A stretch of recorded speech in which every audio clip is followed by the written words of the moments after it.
Assalamualaikum warahmatullahi wabarakatuh. Kaum wasilah, pada kesempatan kali ini saya akan bercerita tentang kisah seorang waliullah yang dihinakan derajatnya oleh Allah Subhanahu wa Ta'ala karena tidak mengindahkan perkataan gurunya. Dan semoga dengan kisah ini para kaum wasilah dapat mengambil pelajaran yang berharga. Pada waktu Syekh Abdul Qadir Jailani menerima sabda Rasulullah Shallallahu Alaihi Wasallam bahwa telapak kaki beliau akan memijak pundak-pundak para waliullah, sabda Rasulullah itu diumumkan dan disebarkan kepada seluruh para waliullah, baik yang hadir maupun yang tidak hadir.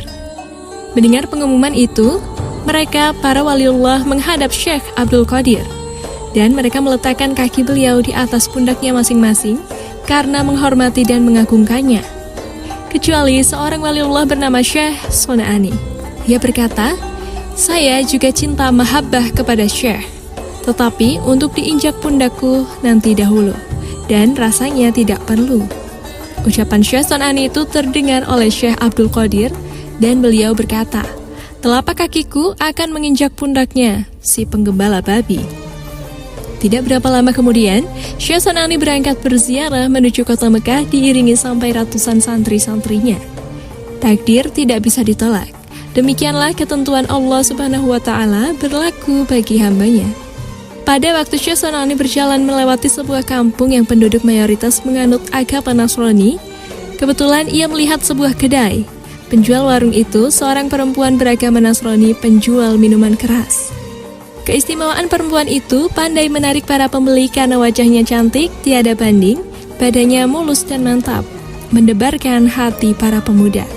Dan konon, tiada seorang lelaki pun yang tidak terpikat olehnya. Demikian pula Syekh Son'ani. Melihat kecantikan perempuan itu terpesona sehingga luluh hatinya. Hilang rasa malu pada dirinya dan wibawanya jatuh di hadapan santri-santri pengiringnya. Sehingga dengan senang hati, ia menyerahkan dirinya untuk menjadi pelayan perempuan tersebut. Dengan sukarela serta sungguh-sungguh, ia bekerja. Dan pekerjaan apapun ia kerjakan demi untuk menyenangkan perempuan cantik itu untuk memikat hatinya. Perempuan jelita itu pun menerima cinta Syekh Son'ani dengan satu syarat, agar ia bersedia melakukan apapun saja yang diperintahkannya. Karena terbutakan dengan rasa cinta yang membara, maka Syekh Son'ani pun menyanggupinya. Singkat cerita, pada suatu hari perempuan itu menyuruh Syekh Son'ani menggembalakan babi peliharaannya, memandikan dan membersihkan kotoran babi, hingga memangku anak babi yang masih kecil agar jangan sampai terinjak induknya.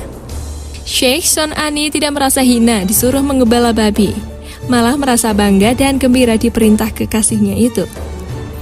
Melihat kejadian itu, seluruh santri-santri pengiringnya itu mereka pulang meninggalkan gurunya karena secara menyolok, Syekh Son'ani gurunya itu telah mencemarkan dan menodai agama. Hingga tersisalah hanya 2 orang dari ratusan santrinya, yaitu Syekh Fariduddin dan Syekh Mahmud Maghribi. Kedua santri itu berunding mencari jalan pemecah musibah yang menimpa pada gurunya. Hasil perumusannya, mereka berpendapat bahwa musibah ini harus diperbaiki dari sumbernya dan ditelusuri sebab akibatnya.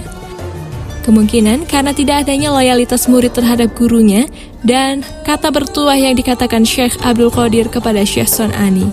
Maka, untuk hal itu saya akan menghadap yang mulia Syekh. Kata Syekh Fariduddin, "Kamu, Syekh Mahmud, tinggallah saja di sini menjaga guru kita Syekh Son'ani." Kemudian Syekh Fariduddin berangkat menuju kota Baghdad. Setibanya di kota itu, lalu ia mencari pekerjaan berat dan hina. Akhirnya terpaksa, pekerjaan itu diterima dan dikerjakan, yaitu membuang kotoran dari kakus.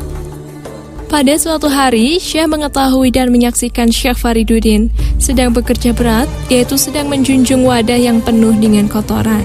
Dan pada saat itu, turunlah hujan dengan derasnya, sehingga wadah kotoran itu penuh dengan air hujan melimpah dan membasahi badan Syekh Fariduddin. Memperhatikan beban berat yang dipikul Syekh Fariduddin, Syekh Abdul Qadir merasa iba hatinya. Lalu beliau memanggil Syekh Fariduddin dan menanyakan namanya. Setelah Syekh Fariduddin memperkenalkan diri dan memperkenalkan bahwa ia juga teman Syekh Son'ani, Syekh Abdul Qadir pun bertanya lagi, "Kamu sebenarnya mau apa Dan silakan, mau minta apa? Dijawablah oleh Syekh Fariduddin, kiranya yang bertanya lebih arif bijaksana, lebih mengetahui maksud saya sebenarnya. Lalu Syekh Abdul Qadir berkata, kamu mendapat makom, yakni kedudukan yang lebih tinggi, dan juga gurumu ku ampuni. Kata Syekh Fariduddin, tidak ada kedudukan yang lebih tinggi selain diampuni dosa guruku. Berkatalah Syekh Abdul Qadir, memang benar, gurumu telah ku ampuni karena kedudukanmu itu. Bertepatan dengan saat memberi ampun, detik itu pula Syekh Son'ani siuman sadar kembali dari kelalaiannya. Lalu ia membaca istighfar. Dan ketika itu juga hatinya berubah menjadi tertanam dan berkembang perasaan cinta, rindu mahabbah pada Syekh Abdul Qadir, dan segera ia berangkat menuju kota Baghdad dengan kebulatan tekad yang kuat akan bertobat kepada Syekh. Mengetahui kekasih hatinya telah bertobat dan hendak kembali ke Baghdad, perempuan Nasrani yang kini tertanam rasa cinta kepada Syekh Son'ani pun tidak mau berpisah dengannya. Sesampai di Baghdad di kediaman Syekh Abdul Qadir, maka Syekh Son'ani menyatakan penyesalannya dan kembali berniat berkhidmah kepada Sultanul Aulia Syekh Abdul Qadir Jailani. Sementara perempuan jelita Nasrani yang mengikutinya pun justru memeluk agama Islam dan kembali hidup bersama bahagia bersama Syekh Son'ani. Sahabat, demikianlah sekelumit kisah tentang Syekh Son'ani yang sempat terjerumus dalam kesilapan karena tidak menuruti gurunya.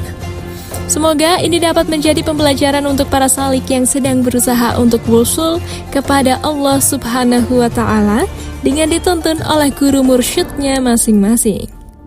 Nantikan kisah-kisah inspiratif lainnya di channel Kaum Wasilah ini. Semoga keberkahan selalu menyelimuti kita semua. Dan wassalamualaikum warahmatullahi wabarakatuh.